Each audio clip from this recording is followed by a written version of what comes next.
Welcome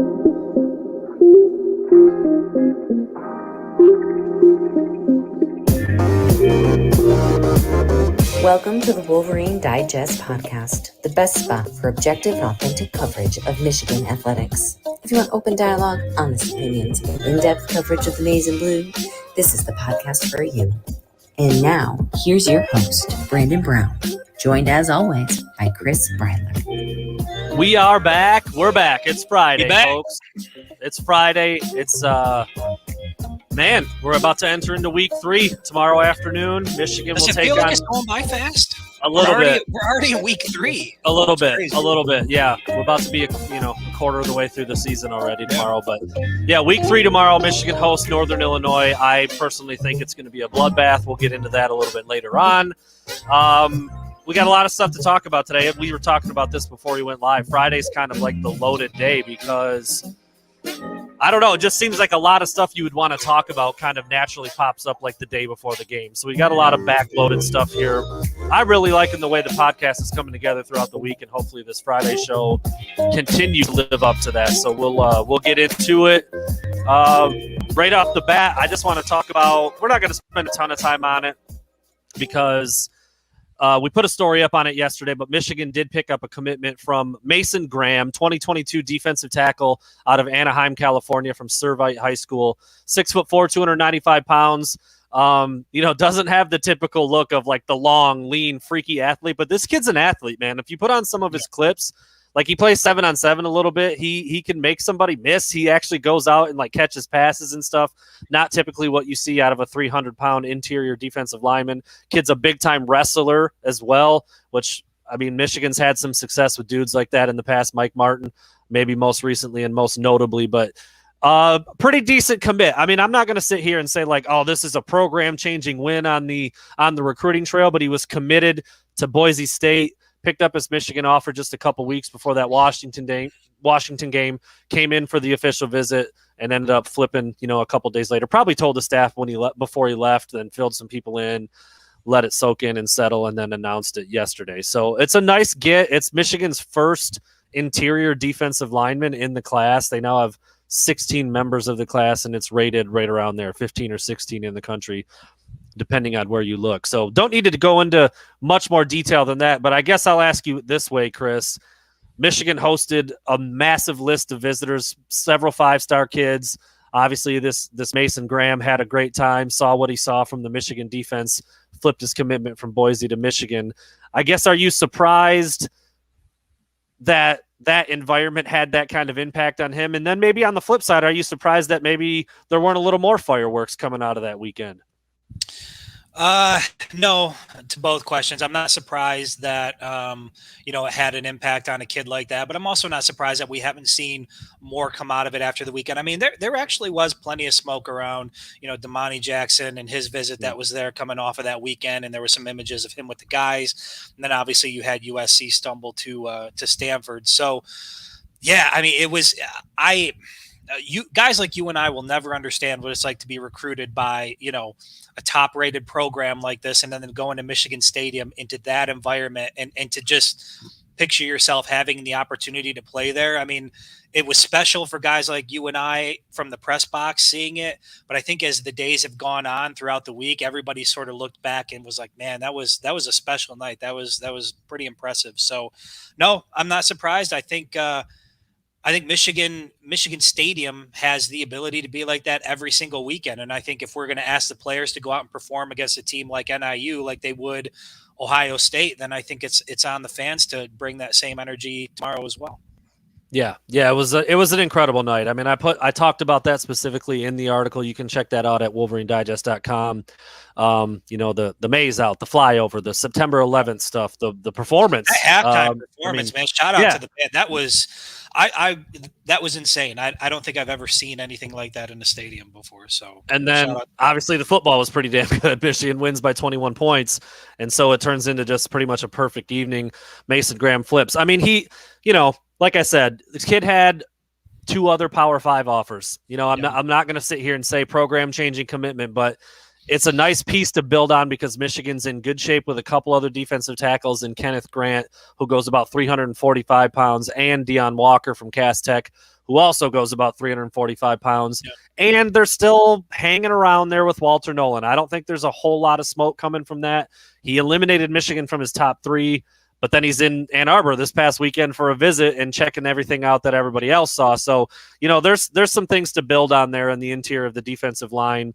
But a nice grab for a guy like Mason Graham, who I think to me is more like make sure I say it right, high floor, low-ish ceiling. Like, I think he's kind of what you're going to get. Like, now he's going to get bigger, he's going to get stronger, but he's stout. He's going to hold down the middle. He's going to press the pocket a little bit as a pass rusher, but he's just going to do his job and be where he's supposed to be and be solid. And he plays against really good competition out in California too, which is always a nice thing to see. And his highlight tape's pretty nice to watch. So check that out if you haven't already. You know what stood out to me the most when I saw the commitment come through? The uniform combo in the recruit, the white pants with the blue top. Like, that's one, as we were going through like combo options, that was one that I never even thought would be a possibility because it seemed so off. It did look pretty off in the picture. I wonder if it was like a last minute, like, hey man, we got a pair of white pants here, throw it on. It looked a little bit different, but that stood out. So I can't imagine they were unprepared with that many kids. They know white pants with the yellows, the maize stripe down the side. I think they just let them put on what they want to put on. You think it looks fire? Put it on. We'll see. And I guess I don't know. Yeah, but I did notice that he's doing his pose in the big house. He's he's got the arms up, or he was squatting down like the prison shot, whatever you want to call it. and yeah, I mean the blue top with the white pants. I don't know if we'll see that on field. I don't think we'll ever see that in a game ever. It was on Mason Graham. All right, let's move into our first segment. I'm excited to unveil some new music. Here we go. Big Ten, big game. Big Ten, big game this week, Chris. There's actually a couple that are pretty decent. They're not actually between 2 Big Ten teams, though. So that's where this one, it's one of those things. We've talked about this. Do we want to make it for sure only a straight Big Ten matchup? I think it's more interesting to just do, the best game that a Big Ten team is involved in. For me, that music's a little loud. I'm going to turn that down. It's Auburn-Penn State. It's Auburn at Penn State. To me, that's the most intriguing game this weekend. I think Penn State going into Wisconsin and getting a win already. We know that Michigan has to go to Happy Valley. Everybody's expecting that to be a really tough test. Auburn at Penn State, and Penn State is actually favored in that one. I don't know if you've had much of a chance to kind of look at the two teams, but just on the surface hearing about that game, what kind of thoughts does that give you? I don't know. It's Penn State. It's a primetime game. It's a whiteout. I've seen what that environment can do. I put it right up there with like Kinnick at night. It's just a place that you don't want to go, no matter how good of a football team you are. I think they're going to put up a hell of a fight. So, I mean, I'm taking Penn State in this one for sure. I don't know what the spread is. What's the spread? 5. Penn State is favored by 5. Yeah, I'll take Penn State. Tight. Sure. It's tight. Our boy Zach Alden, our mutual link between Chris and I, good friend of both of ours. You grew up with him. I met him briefly when we were younger, then went to college with him, roommate with him. We're actually going to be there that week for Michigan Penn State. We're really excited about that. Yeah. He's coming. A couple other buddies are coming. We're obviously going to work, and then we'll get into some shenanigans. But I'm interested to watch them play a good team in Auburn to see how good they really are. Yeah. Haven't really had a chance to see much of them. I think they played Wisconsin the same time Michigan was playing last time, so I didn't really get to watch them.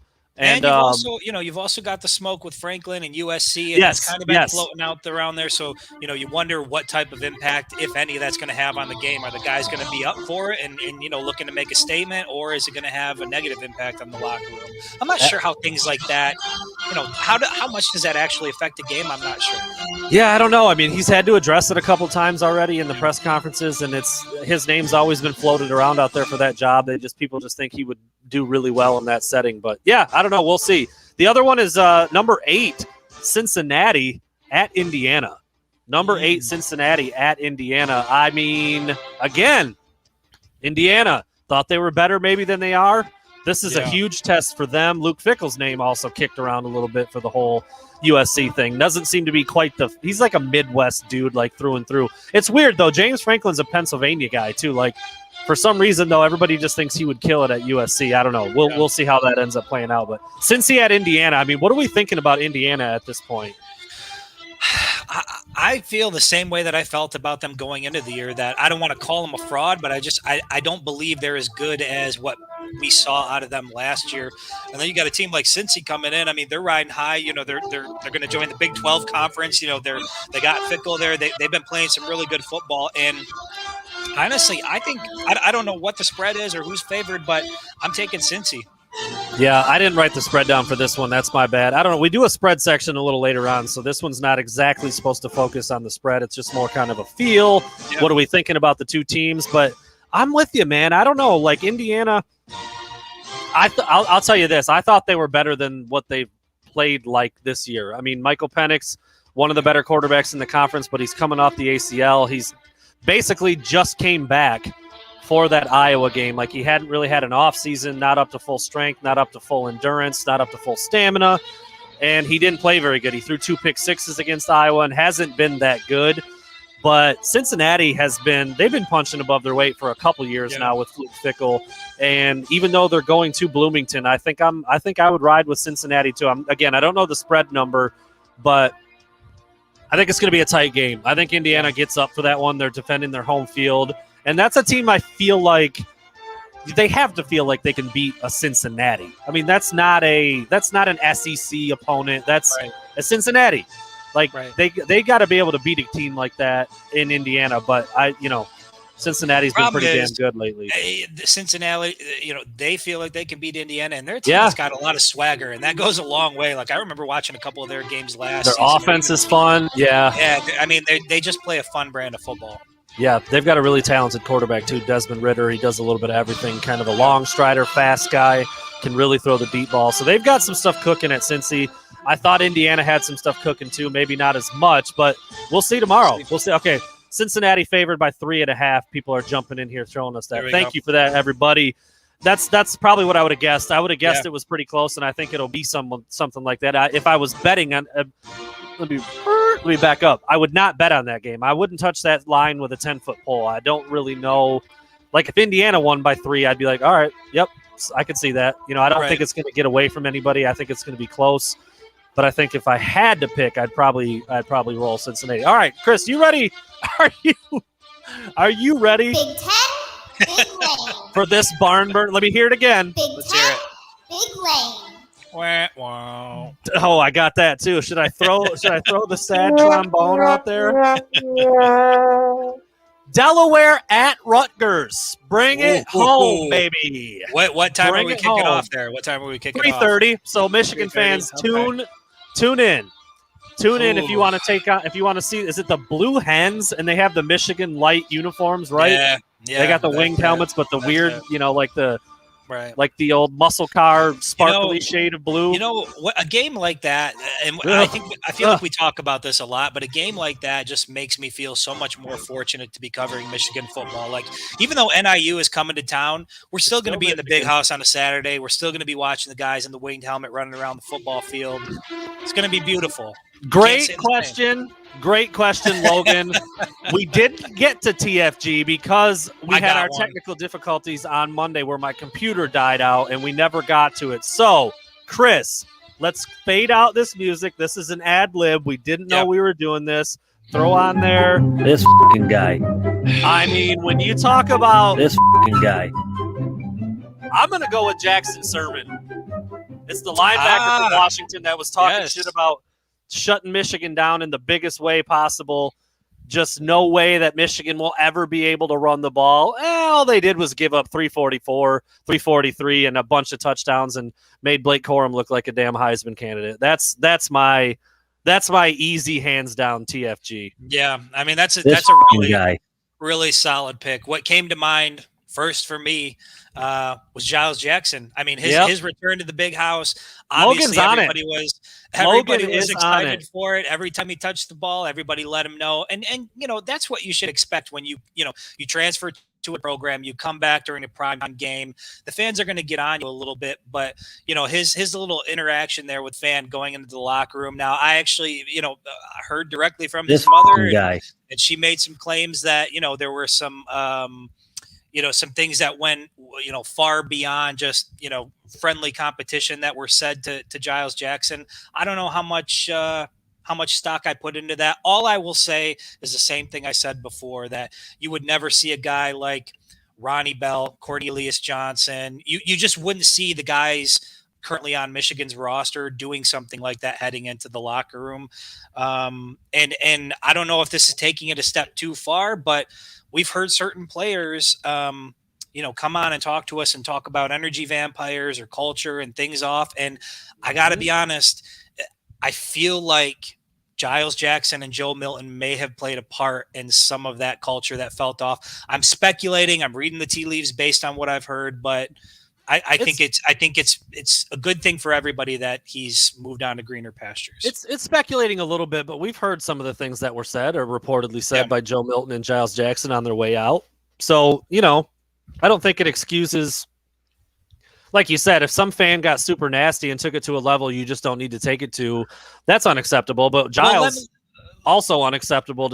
I mean, it's not a good look, man. It's just not a good look. Let me say this. It's hard for me to imagine that somebody at Michigan Stadium among 100,000 plus people would be screaming out racial, saying things like that with thousands of people around you when most of the Michigan team is black. Most of the coaching staff is, but like, I don't know. I have a hard time buying. I have a hard time believing it too. But if it happened, like it's obviously terrible. But again, like his reaction's on him. So he's my team.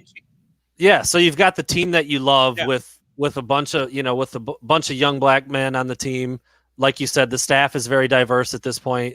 It's not like it's a one race crowd. So to just be yelling something like that out at one guy and only one guy responds to it, I don't know. Yeah. I just don't think that's how it went down. But again, if a fan stepped over the line, I hope they never come back. And when Giles responded that way, that wasn't a very good look either. So it is what it is. I'll go with Jackson Sermon for writing a check that his butt couldn't cash.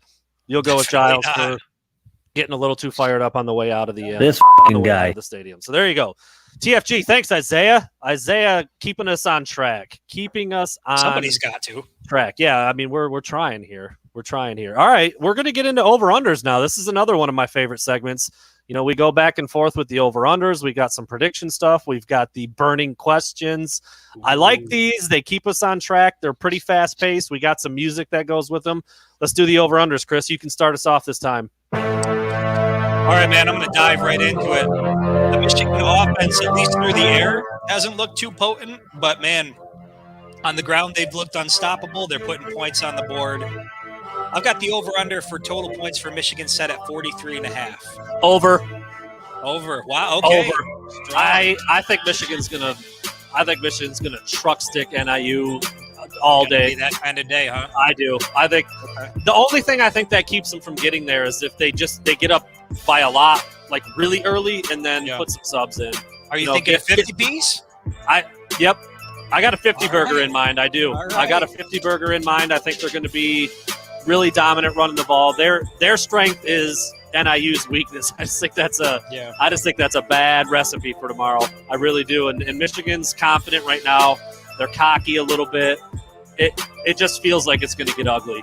I really see that. Same. I take the over slightly, but I see it being something similar to what we saw week 1 against Western Michigan when I think they put up 47. So I'll take the over by 1. Yeah. I think it's going to be a big day for the Maize and Blue. All right, mine is this music, dude. I'm just trying to find the level because it's so loud in my head. And then my mom called me. My mother called me after one of our segments. She was like, "I can't hear you. It's the music." I'm like, "Mom." It's weird because I can hear it. It's really loud in my headphones, but then on playback, it doesn't seem like it's that loud.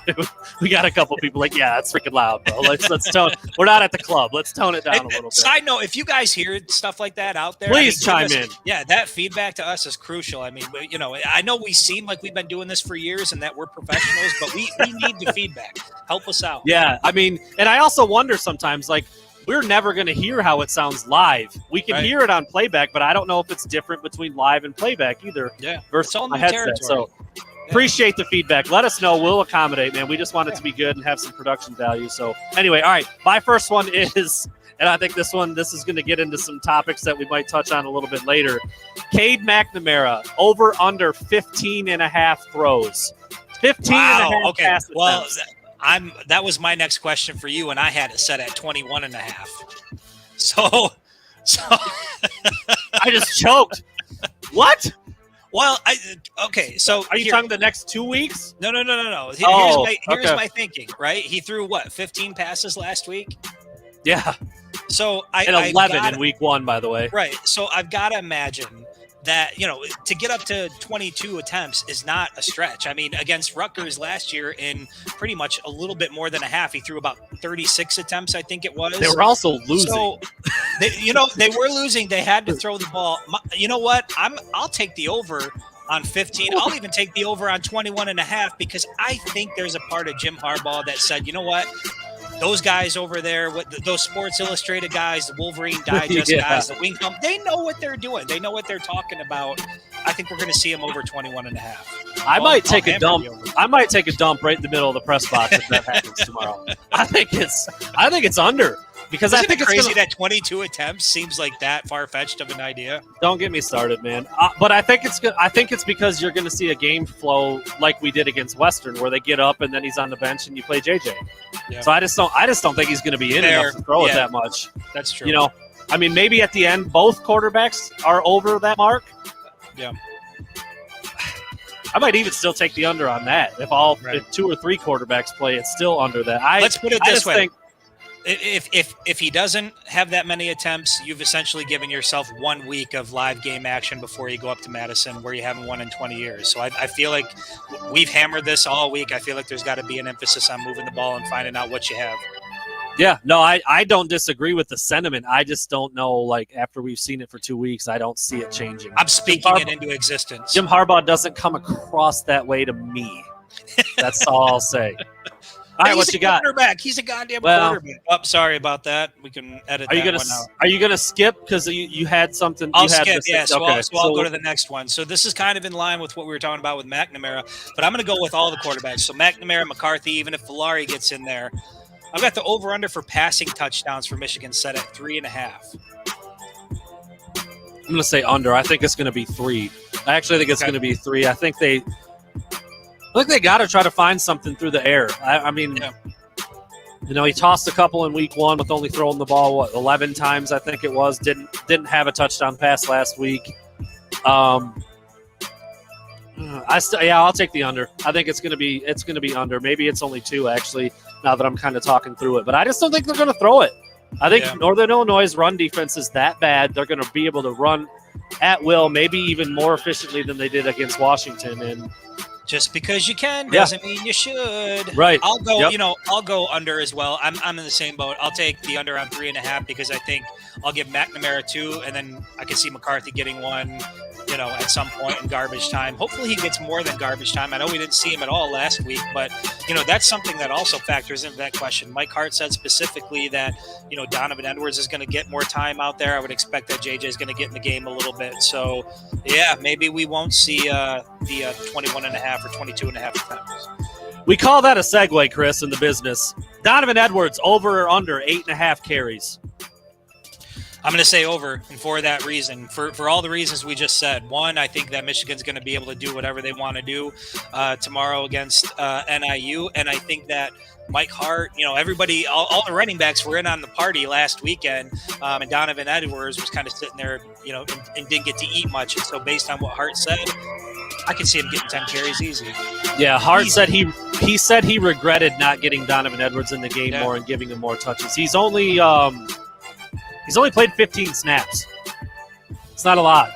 So in order for him to get over 8.5 carries, he's going to have to be on the field a lot more. I think he's going to get there. I think Mike Hart's going to try to make up for a little bit of lost time last week when they were running the ball so well and they had the game at hand for most of the second half, and he didn't really play. I see a couple people in here talking about Donovan Edwards scoring a touchdown. Tony Petrosky, thank you for that comment. Clay Hunter, same thing.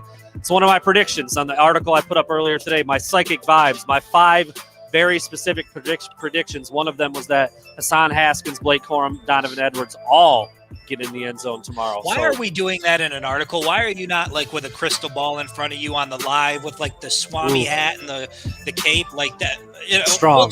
We'll talk about that offline. We'll strong idea. Yeah, that might be a drop ball on my part. All right. Well, what you got?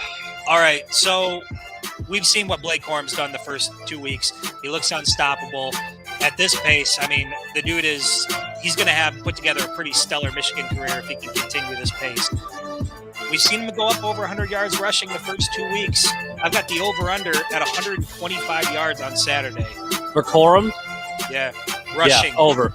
Okay. Yeah, I so think third straight 100-plus rushing yard game for I'm almost certain he pops off another long one.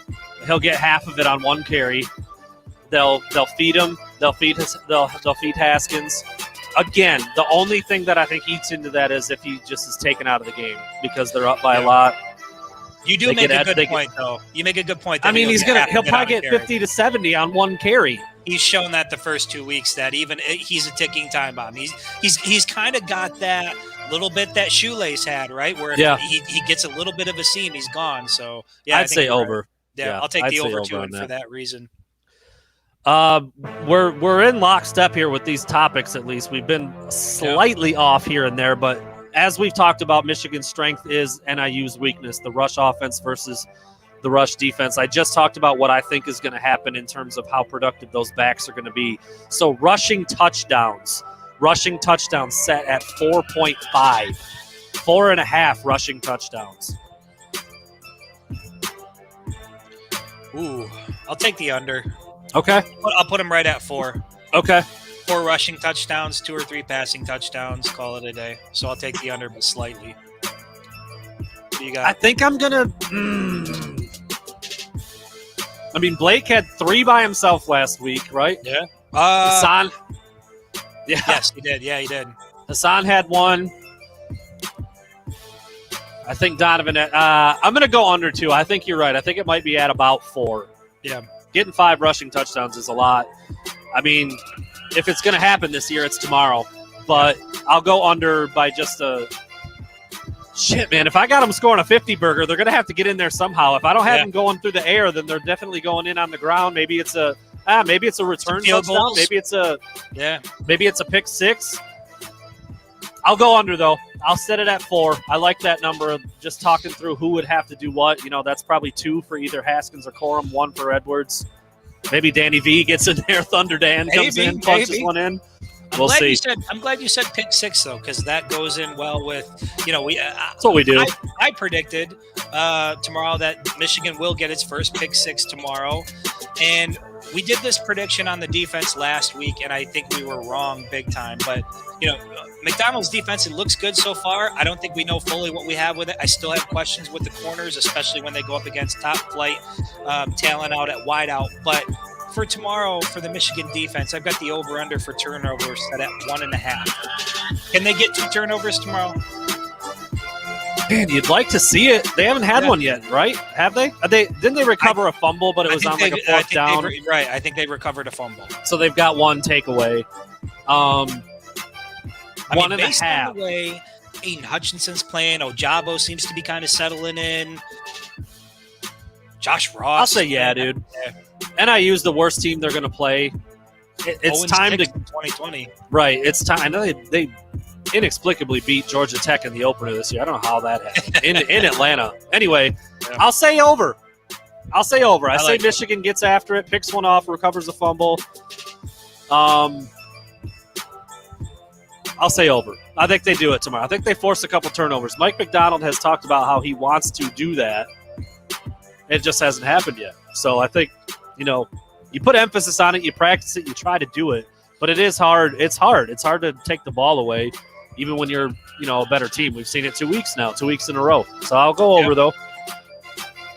I like it. Yeah, same. I'll take the over. What's my next one? Aiden Hutchinson. He's been a man possessed. I think he keeps the streak rolling. I got Aiden Hutchinson over under a half the sack. So basically you're saying, is he going to get a sack again for the third game in a row? Yes. Yeah, he will. I see him getting a couple tomorrow. I'll take the over easily. I think, you just watch the way that he plays. I had it at 1.5 at first. Yeah, I mean, last weekend, he was tossing people around. I mean, he plays football on a different level. I think he gets 2 sacks easily tomorrow. My only thought is that you've now got 2 weeks of film watching him do that stuff. Doesn't matter. And NIU just goes all out to try not to get their quarterback killed. They'll move him around. They'll shift him around. Yeah. And I think that's the difference between McDonald and Don Brown is that if they start to try to shut him down, they're going to take Aiden Hutchinson and move him to different places on the field. And I think that's the difference. Yeah, I do think NIU throws the kitchen sink at him. You got backs chipping him. You got tight ends on his side. You got double teams. I mean, he's a problem. He's starting to show up in the very, very high end of the first round of NFL mock drafts after just 2 weeks. I think he gets it. Like I said, I had 1.5, and I might have taken the over on that, but I'm definitely taking the over at half a sack. Yeah, sure. Absolutely. You got one left, or are you done now? No, that was it. Because the quorum. Yeah. Okay, so my last one is similar to one you had earlier, but it's kind of combining both teams together. So I got the combined points for the whole game at 59.5. So I guess, you're kind of factoring in how you think NIU is going to do against Michigan's D. You got it at 59. I'll take the over. I would too. Yeah. Yep. I would too. I think Michigan's going to score a lot of points. Yeah. I think Michigan's going to be in that 50 burger area, and I think NIU scores a little bit early, and then maybe at the end they pick up a touchdown late against the backups, like we've seen. That happens almost for every team every week. Damn, did we have the over on like every single one? I think somebody commented that. No, we didn't. No, we went. You went under on attempts for McNamara. What else? Under on rushing touchdowns. Under on rushing touchdowns. Over on the carries. We're pretty split. Pretty split there. I love it, man. I love over unders. I love taking the questions on people like love that. It, clearly, a lot of comments in there. A lot of people commenting. And a lot of clapping. A lot of whistling. All right. I mean, we're just doing over unders, people. Relax. Jesus. Ladies, please. Ladies, please. Please. All right. I'm excited to watch the game. I mean, it's a noon kickoff, another bad opponent. I mean, I think Michigan will roll, but I'm excited to see how it looks. I mean, I see it before we get into our kind of our last segment where we talk about some national games and then go into Michigan specific prediction and spread and all that stuff. I just want to ask about this crazy debate that has formed about the passing game versus the running game. It's definitely the hottest topic right now about whether or not what is Cade McNamara? Do the Michigan coaches trust him? Was it purely just Michigan was doing so well running the ball against Washington that they didn't want to try anything else, not a shot, not a play action look, but my thought on that is they did throw it 15 times and it was bad. Like I don't really know how you can slice it any other way. They didn't need it. They won by 21. They ran the ball as good as you could possibly ask. I mean, you talked about it with Blake on Monday. It was the first time a Michigan duo went over 150 yards in how long? I mean, it was only third time ever. Okay, yeah. So there you go. So I just wonder, like, what are people like us? Are we looking a little too hard at this passing thing? Or the other end of the spectrum, are people blinded by the fact that Michigan got a nice win and the running attack was working so well, and they just think the passing game is hunky-dory, just fine. No problem. Not a thing wrong. Wouldn't change a thing about it. I feel like I don't know. I feel like it's closer to what we're saying, but maybe we're wrong. I don't know. What Where are you at when you start thinking about that? Well, let me just say, first of all, nobody from our side is screaming from the mountaintop that the sky is falling because Michigan hasn't thrown the ball more the first 2 weeks. But I think you're also being disingenuous if you don't think that the loss of Ronnie Bell in week 1 had a massive impact on the Michigan passing attack. Just look what Ronnie was on pace to do week 1 against the Broncos when he went down. The fact that that guy is not on the field, a captain, your leading receiver, the guy that you can probably count on when the game gets tight. If I got to get the ball down the field, I'm going to try to find Ronnie Bell because I know he's experienced. He's done it before. He's been in that position. We don't know who that guy is on Michigan's roster at the wideout position yet. We know that they've got a tremendous amount of talent out there. I love Cornelius Johnson, AJ Henning, Roman Wilson. I love everything that they're capable of.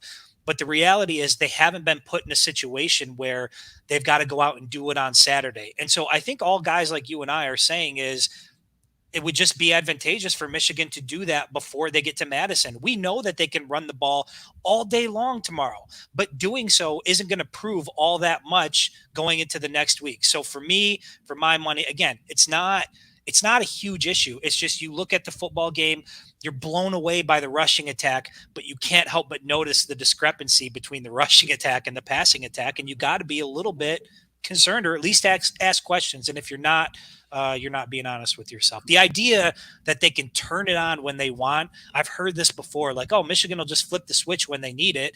Like Cade didn't throw because he didn't have to throw. Ask yourself, when's the last time you saw a Michigan offense that could go out and flip the switch on offense, especially through the passing game? It's been a long time. There's just a lot of different arguments I would present to the whole, they just didn't throw because they didn't have to. The running game was so good that that's all they needed to do. I just don't see a lot of elite teams approaching games that way. I mean, Alabama puts a beat down on some Sisters of the Poor school every year, and it doesn't look like that. There's big passing plays over the top. You see guys running free in the secondary and quarterbacks having the most efficient day where they complete 7 passes, but it's for 208 yards and 2 touchdowns.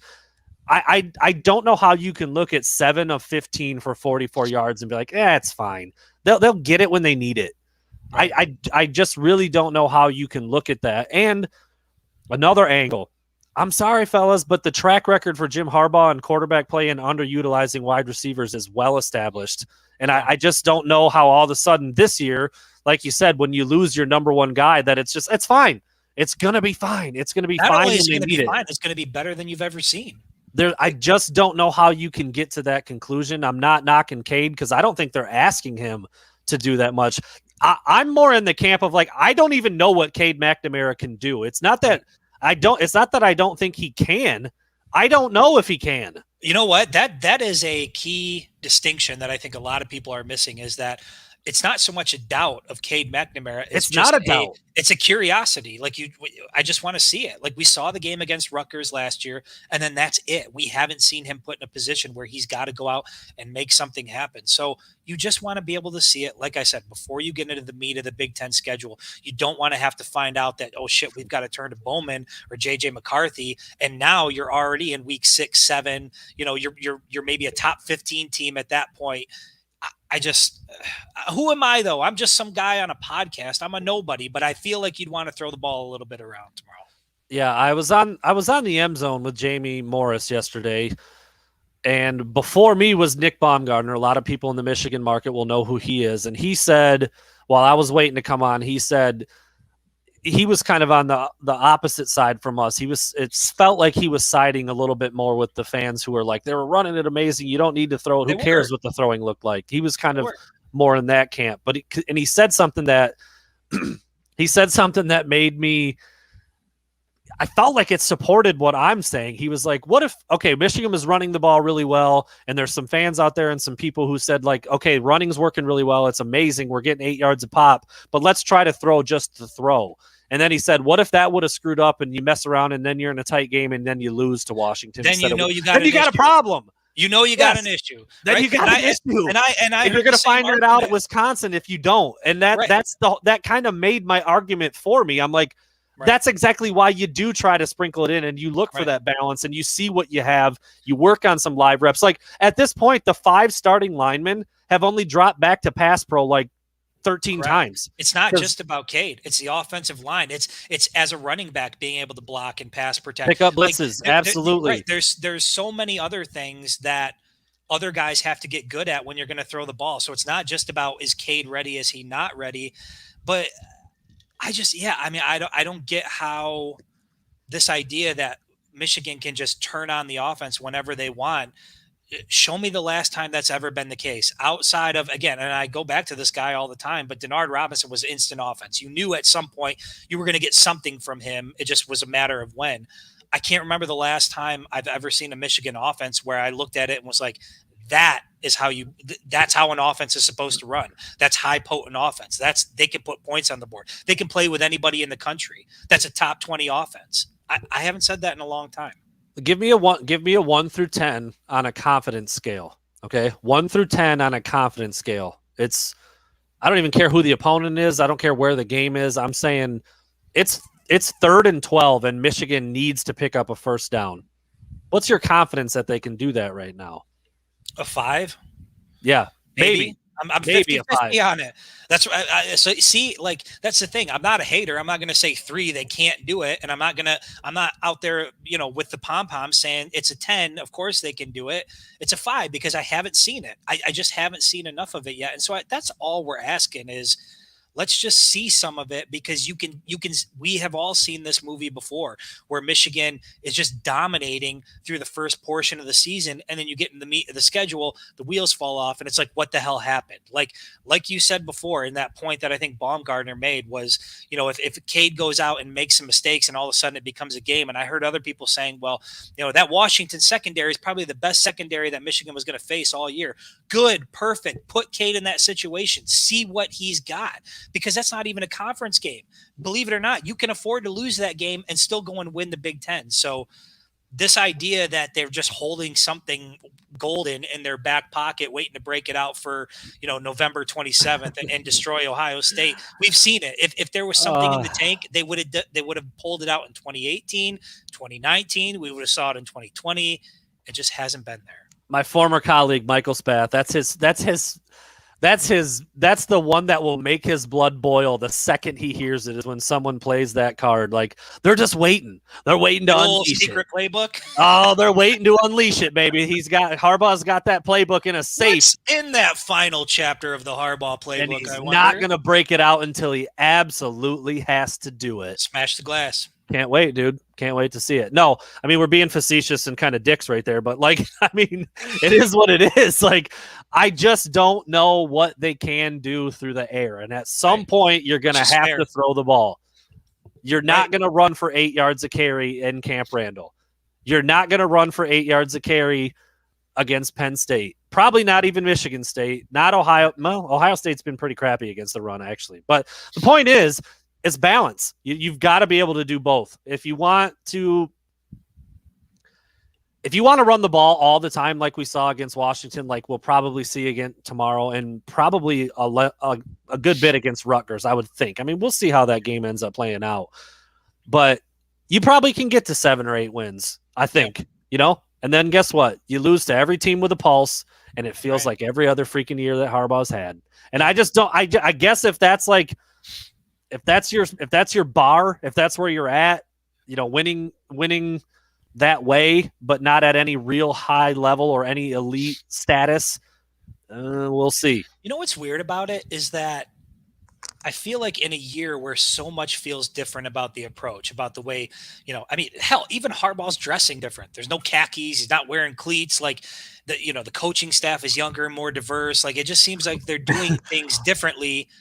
But do you think, speaking of, doesn't make sense. Do you think Clinkscale went into Harbaugh's office and was like, bruh, you gotta stop with the sweatshirts tucked into the khakis. You gotta change that fit up. I don't know. I think all the young guys were like, dog, You gotta figure it out. Has changed. So much has improved. It seems like it's just weird to me that, and I get it. Week 2 was an anomaly.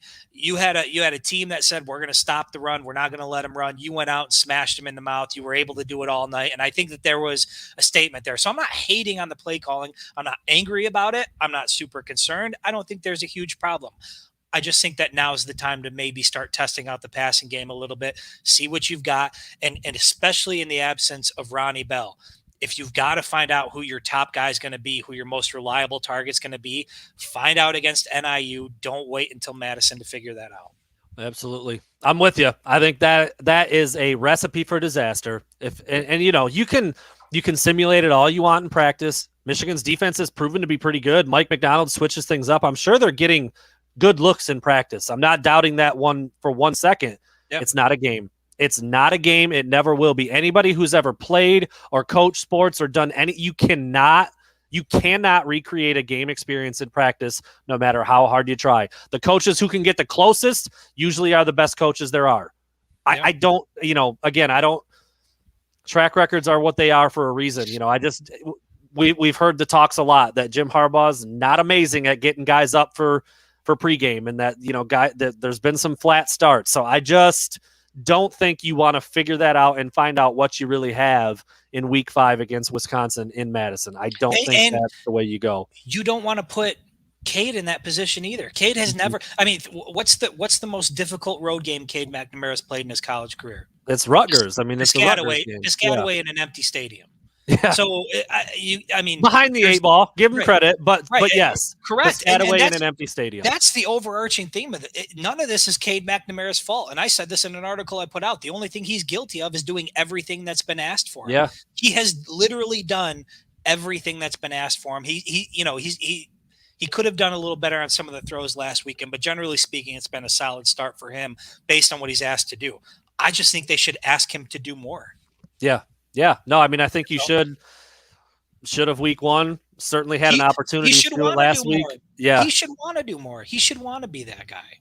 And God forbid you got to throw JJ in there in Madison. Burning question right here, Brandon. What are you drinking? I'm drinking a old man mason jar bloody beer. Anybody out there who's a fan of like a Michelada or a Bloody Mary? Hit that TFG. That's my shit right there. That is it right there. This fucking guy. Drinking the bloody beer. I'm a big fan, man. I will get down on the V8s. I'll get down on the tomato juice. I can't do that. I'll get down on the Clamato, bro. I'll get down on all of that. And that's I don't what understand I'm about how right people here. can have meat in a drink. Like I've seen Bloody Marys that have a sausage sticking out of the top. Bro, like, I will put a turkey leg in this. You're one of those? Dude, I'll pull up to a Bloody Mary bar, and that thing will look like a bouquet of flowers coming out of there. Pork roast hanging off. Dude, I love it. I'll do it all. I'll throw anything. I'll throw a donut in here, dude. I don't care. So disturbing. Love it, man. Anybody else? With your Bloody Marys. Anybody else who's on the Bloody Mary wave? You let me know because I'm all about it. All right, you ready to put your money where your mouth is, Chris? Always. Placing some bets. If you guys want to get rich, disclaimer, this isn't real. Get rich, follow us. I should have brought the baby powder so I could have done it like Ashy Larry. Put your house up, and I'm totally kidding. Jeez Louise, I hope nobody's actually listening to us. I mean, I like to, there's another loud music. I'm sure we're going to hear about it. Turn it down. I like to dabble. In the sports book world. So these just are tell the people the truth. You're a degenerate. We know you gamble. I think the biggest bet I've made so far during football season is $5. Yeah, but when you bet $5 1,000 times, it becomes a problem.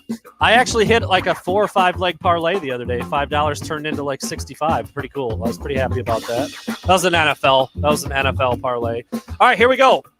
Placing our bets. Decided to do this in a ranked only matchups because otherwise we're kind of trying to figure out, pick and choose. What are we going to talk about? Yep. What are we not? And you have to make a pick, Chris. You have to make a pick. Damn, I forgot to take that what am I drinking thing off there. All right. The first one we're going to talk about is number 1 Alabama going to the Swamp to play number 11 Florida. Alabama is favored by 14.5 in that one. Where are you putting your money at? Place your bets, Chris. I'm putting my money on Alabama. I just don't. I don't believe in Florida. I don't trust in Florida. And in some weird way, I view Florida. Maybe it's because they play every time there's a bowl game, but I view Florida in the same way that I view Michigan. That it's a program that should be humming along and competing for an SEC title every single year, but they seem to drop the ball when it matters most. So I'll take Bama. I think if I was putting, that's a big number. That's a pretty big number for basically a top 10 matchup. It's also Bama. Basically a top 10 matchup, and Bama's the visiting team. It's a pretty big number, but I think I'm with you. I think I'd put my money on the Crimson Tide to win by 15 or more. They're just a machine, dude. Every time you watch them, you're just like, God, dude, they're so good. How boring is it? Like, I feel like if you're like, when I hear about a 5-star recruit, like, oh, he's committed to Alabama, like, Jesus, isn't that like? Granted, maybe it's more boring for us because we're not trying to get to the NFL. But man, I'm just so sick and tired of Alabama. Nick Saban apparently says D's nuts to his players. That's pretty cool. Did you see that? I do like Nick Saban. I'll admit it. One of the funniest answers I think I've ever heard from a press conference from a player. Can you tell us any quips about Nick Saban? He's like, he says like, suck D's or suck on D's. And I'm like, wait, what? What did you just say? That just makes Saban so much more likable. Hilarious. Love it. All right, we're both on the Crimson Tide. Put your money up. Place your bets, Chris. Arizona State, number 19 in the country, traveling to number 23, BYU. I'm guessing you're not an expert on these two teams, but ASU is favored by 3.5. Remember, ASU beat Michigan State a couple years ago. They've got that dual threat quarterback, Jaden Daniels. What do you got? What do you got here? Arizona State minus 3.5. They're the road team traveling to BYU.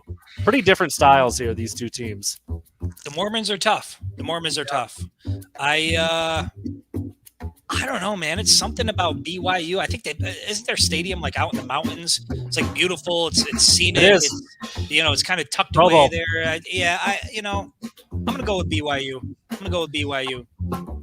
I might be inclined to slap some down on the money line for them to win that game straight up. Yeah.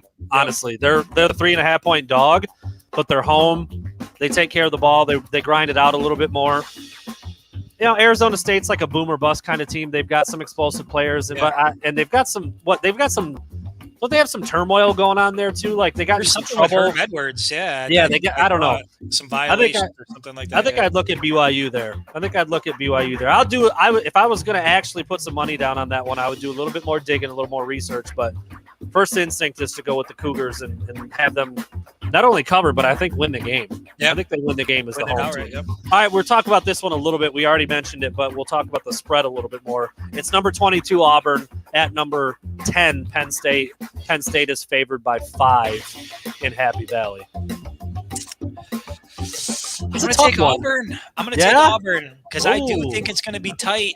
I think it's going to come down to the wire. I think, I could see it coming down. Like we've seen that scene before. It's nighttime in Happy Valley. It's a whiteout, and the field goal kicker comes out to sort of do the improbable or to win the game or whatever. And I see it going that way. So I see a 3-point victory for Penn State. I'll take the under. I think I'm going to Auburn too. I don't trust Sean Clifford. I don't. He's always been like he's started for a couple years now. Yeah. I don't really know what he's good at. I'm like, how are you the starting quarterback at Penn State? I don't know. Yeah. Penn State by 5. The picture you just painted, Mr. Artist over there painting pictures. For those of you who don't know, if you ever want a commissioned art piece, you hit up Chris Breiler. He will get you right. It'll only take me a year to get it done. But the picture you painted about like the kicker trotting in, that's the that one. Would be like Mr. Alden on the edge of his seat, like right. You got the. That'd be your 1, 2, or 3 point win right there as the clock expires. I think I'm with you. I think I go with Auburn. I think Penn State wins, but I think it's a close win for them, and Auburn sneaks up into that 5 point. And it's James Franklin's final whiteout victory in Happy Valley as head coach. Ooh, mark it down. Mark it down. All right, and we close with Northern Illinois traveling to the Big House to take on number 25 Michigan. Sorry The about spread- your luck. The spread is 26.5. It's a fat number. Where are you going? Place I'm your bet. taking Michigan. Yeah. I'm taking Michigan. It's going to be Michigan all day. I mean, again, they're going to be able to do whatever the hell they want to do. The only question is, what are they going to choose to do? But they're going to move the ball. They're going to put the ball in the end zone. They're going to put points on the board. I take Michigan. 26, you said, or 26.5? 26.5. It's Yeah, a I'll take big number, but I'm taking them to Yep. Michigan. Historically not great against the spread, but this year they've been whooping ass. They were favored by 17.5 over Western. They won by 33. They doubled it. They were favored by 6.5 over Washington. They tripled it.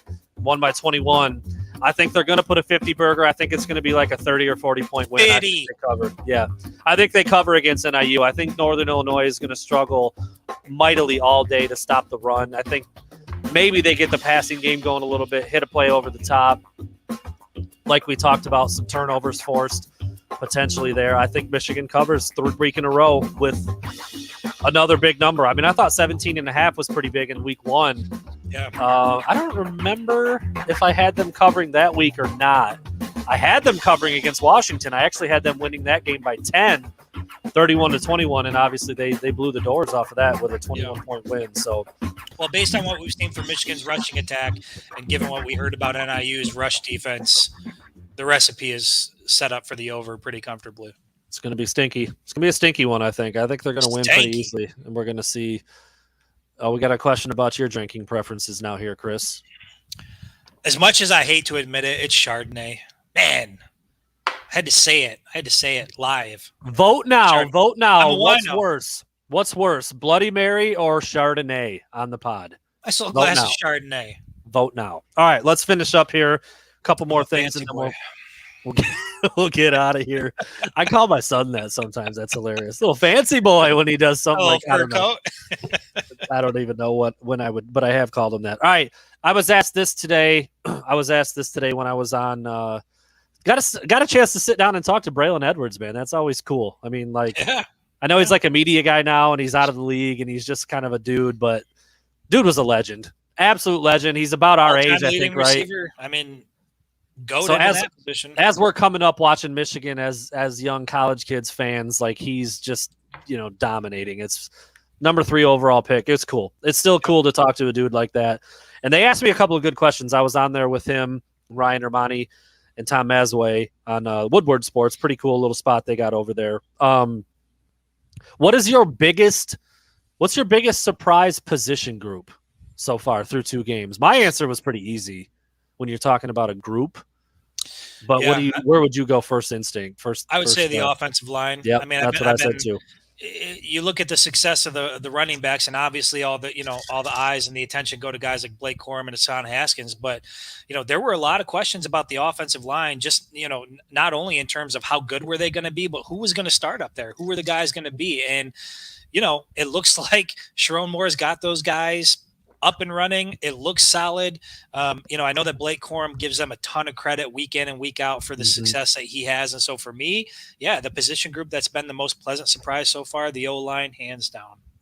It was the easy answer for me too, and I just I cannot heap enough credit on Sharon Moore because I loved him as a coach, loved him as a recruiter. He's one of the guys I've known personally more than anybody else on the staff from when he was at CMU, and I've known him.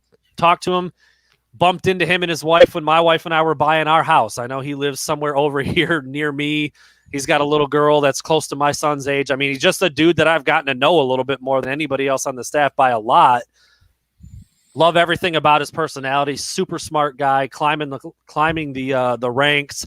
Now an assistant offensive coordinator, and I just thought there would be growing pains. Going from a guy like Ed Warner, whatever your opinion was of Ed Warner, the dude could coach an O-line in his sleep. And, he's been coaching O-line literally about as long as Sharon Moore's been alive. I think Sharon's, a year or 2 younger than you and I. So he's a rising star. I think he's done incredible. Wait a minute. Sharon Moore's younger than we are? I think he's like 35. Yeah, pretty sure. Yep. That blows my mind. All right. So there you go. But I think those guys have bought in a way that I kind of saw that coming, but I don't know if I know. I don't know if I knew it would have as big of an effect that it seems to have had. They've ran the ball incredibly well.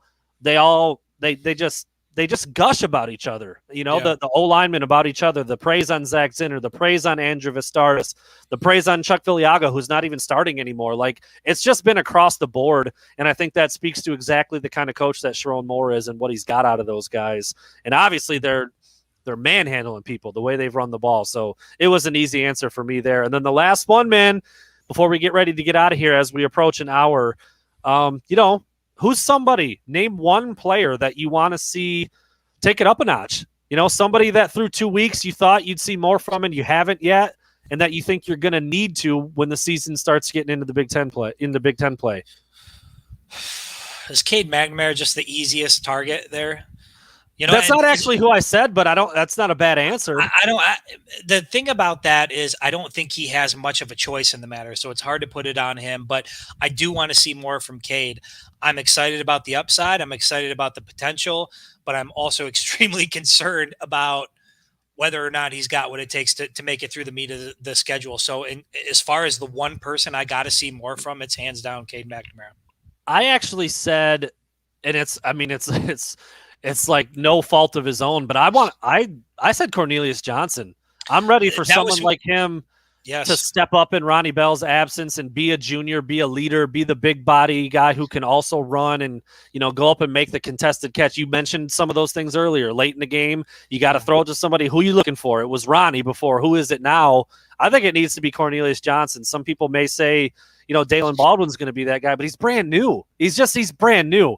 Haven't seen him much. He was a little hurt. He was dinged up, dealing with something. He came in, made the big play for JJ in the first game.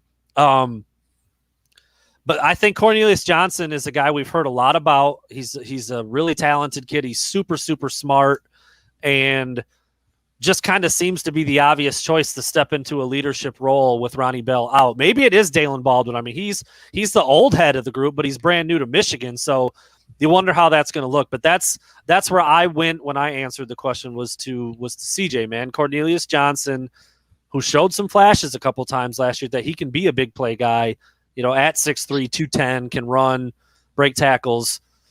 It just sucks that Ronnie Bell's out, man. Every time you talk about this team and what kind of is ailing the offense a little bit, you can't help but be bummed out for him and what was going to be a really, really big year for him. So let me say where this, I went. If it is Cornelius Johnson, if he's ultimately going to be the guy that's in that position, right now he's tied as the leading receiver on the team with 3 receptions through 2 games. So if Cornelius Johnson is going to be your go-to guy, you got to get him the damn ball. I mean, he's got to have more than 1.5 receptions per game. You just got to get the ball in his hands so that when those times come, when it's Wisconsin, Michigan State, Ohio State, Penn State, he's familiar with getting the ball in his hands in a stadium full of 100,000 people. I know. I said one of my predictions last week was that he would catch 5 balls. I'm like, that seems crazy at this point. It does. It doesn't seem like. It doesn't seem like. Could we go the whole season without a wide receiver catching 5 passes in a game? Is that even at this rate? Yes, very. Is that even possible? I don't know. Good in the win. It was just so far off. Like after you watch the game, you're like, God, you know, we came back on Monday, and we'll do that again on Monday for my predictions that I made. That I made this week. Let's mention those real quick. We're probably going to run out of music here, but that's all right. I'm just going to mention them. We're not going to discuss. We're not going to say a word, but it's something to chew on as we get ready to watch the game tomorrow, and then we will talk about them on Monday. Aiden Hutchinson will record another sack. Cade McNamara will throw less than 15 passes. Hassan Haskins, Blake Corum, and Donovan Edwards will all score a touchdown. A.J. Henning will have a punt return of at least 30 yards, and Michigan will cover the 26.5-point spread. There you have it. We will be live from the stadium tomorrow afternoon. Lock in, tune in, tap in. We'll be ready to roll. We'll talk about some things before and after the game, and then we'll be back. We will be back for a full episode on Monday. Thanks a lot, Chris. Thanks a lot, everybody out there, for listening. See ya.